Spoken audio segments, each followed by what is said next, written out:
In the few minutes it takes to watch this, thousands of people will become victims of cybercrime. It's this silent, invisible threat that crosses borders in an instant, and it has a price tag that's almost too big to imagine. So, how big is this problem really? Let's kick things off with one single shocking number. 14. Get this. Every single second of every single day, 14 new adults become victims of cybercrime. Just let that sink in. In the time it took me to say that, dozens more people just had their digital lives turned upside down. It is a relentless global barrage.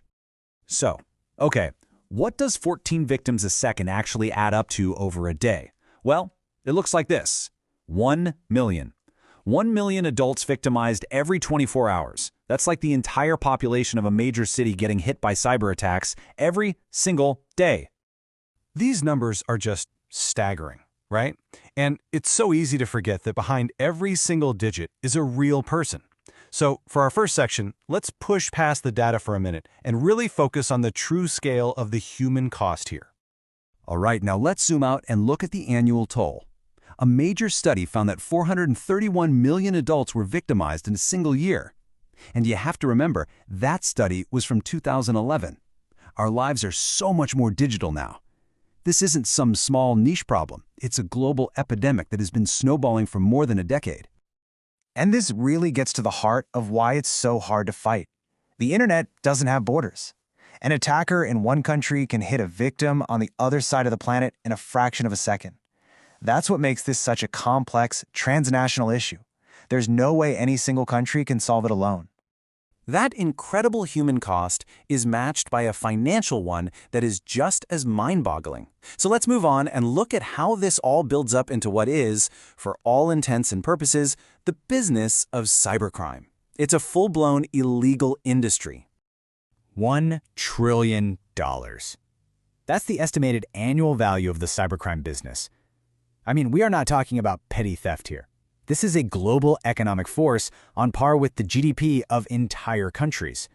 It's this massive financial carrot that fuels the creativity and scale of these attacks. So how in the world do you get to a number that big? Well, it's a mix of things. You've got direct cyber fraud. You've got the devastating personal cost of identity theft. And then there's the big one that cripples companies, the outright theft of priceless intellectual property. The bottom line is, this isn't somebody else's problem. It's a threat that cuts across every single layer of society. It hits individuals like you and me, businesses of all sizes, and yeah, even the governments of powerful nations. Absolutely no one is immune. When you're facing a problem that's this big and this borderless, your response has to be just as coordinated and global. And that, of course, is where one of the world's most important international bodies had to step in, the United Nations. Specifically, the UN's Economic and Social Council, or ECOSOC for short, took the lead.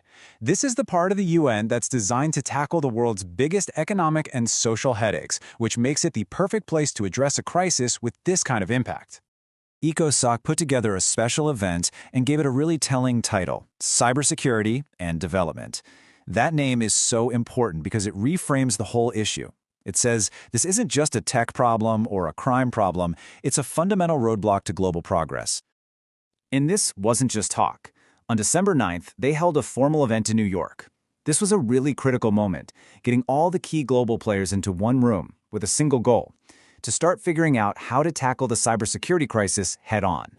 Putting this together was a huge team effort. It was organized by the UN's Department of Economic and Social Affairs, that's DESA, and they worked side by side with the International Telecommunication Union, the ITU, which is basically the UN's go-to agency for all things tech.